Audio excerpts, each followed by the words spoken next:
Man, I haven't seen a running sneaker look this good in a long time. And Nike has really gone for the mix of comfort and functionality with this one, so it's pretty safe to say I'm excited.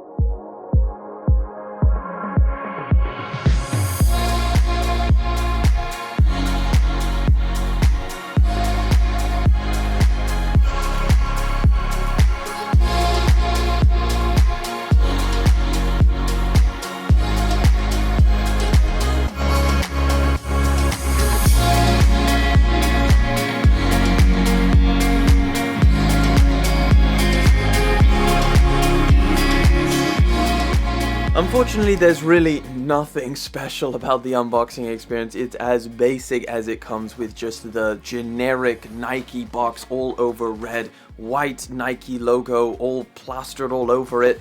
So let's just skip past all of this and let's get into the pair of sneakers. And it is this crazy looking Nike Flyknit Sport.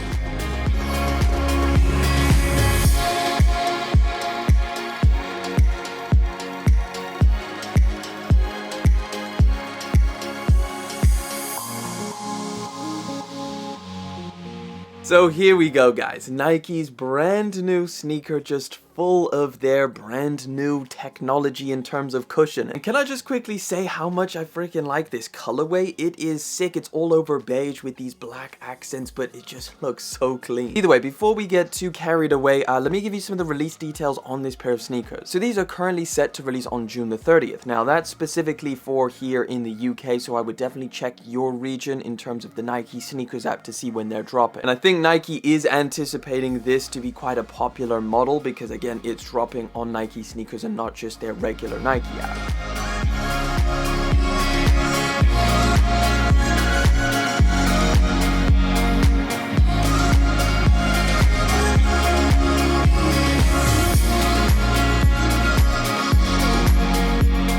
They retail at £165 here in the UK, which I'm guessing is like $170, $175 out in the US. Nike has done some really interesting things in the past with their running sneakers. I mean, they're pretty much at the forefront when it comes to cushioning technology and design. One of their top-of-the-line running sneakers, the Alpha Fly, well, that sneaker was almost banned for allegations of it giving competitors an unfair advantage in terms of like running competitions. Now, as sick as that sounds, it is a very high performance running shoe, and wearing that casually is just not a great look, and it also doesn't feel that great just walking around. But I think that's where these come in.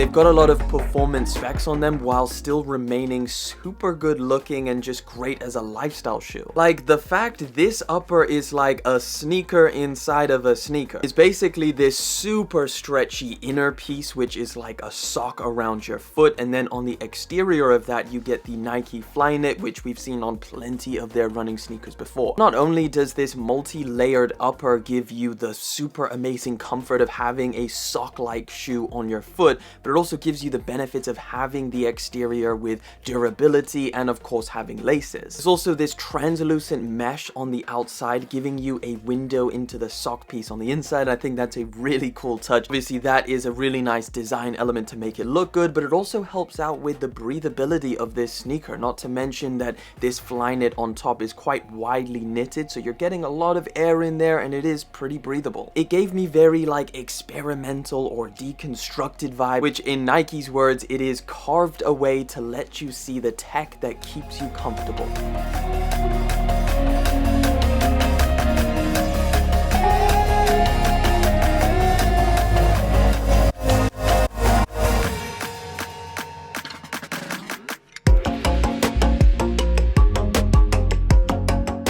Which Which brings me to this pretty crazy looking midsole. The main thing that companies try to balance when it comes to footwear cushioning and performance and comfortability is the softness of that cushioning and also the rigidity to give you energy return. You don't want the cushioning to be too soft to the point where it feels like you're just walking in sand and it's slowing you down. But you also don't want it too firm to where it just feels uncomfortable. Well, the pretty interesting thing that they've done with this midsole is the fact that it's multi-layer. So what you're getting on here is a nice little foam sandwich. At the top here in this kind of gray color, you're getting a slightly firmer foam, and then you're getting this plastic plate that runs throughout the entire sneaker. On this pair, you can actually see it kind of sticking out at certain elements on the midfoot. They finally end that sandwich off with this super soft foam, which does feel pretty good on foot. And I think all of this does really create a great experience when you're wearing it. For an example, the Adidas Ultra Boost 21, that is a sneaker that I wear a lot just out and about and of course to the gym. They have the Boost cushioning, which is relatively soft, but on that model they actually added a plastic plate to the bottom of it, which just gives it more rigidity and kind of feels like from step to step you're just gliding along. These definitely give you that feeling, not to mention that I think this multi-layered approach and just the carved away approach of this just looks so damn cool. Like you're literally able to see that plastic plate and it's just kind of like it juts in and out, literally like they took a knife and just carved off pieces of this midsole. Now on the underneath, they've kept the traction pattern pretty minimal. You've got a couple holes. This kind of reminds me of an Adidas shoe having this hole here,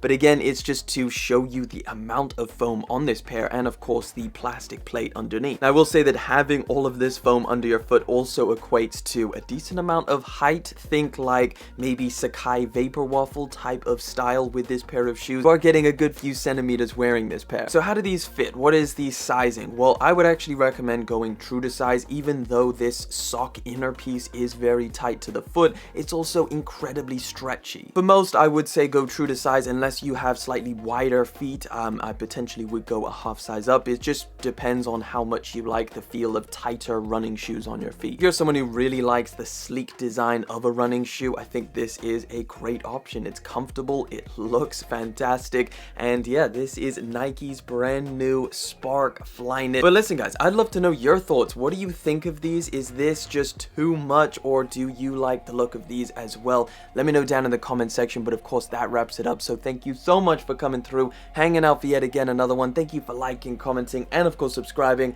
I'll catch you guys in the next one, but until then.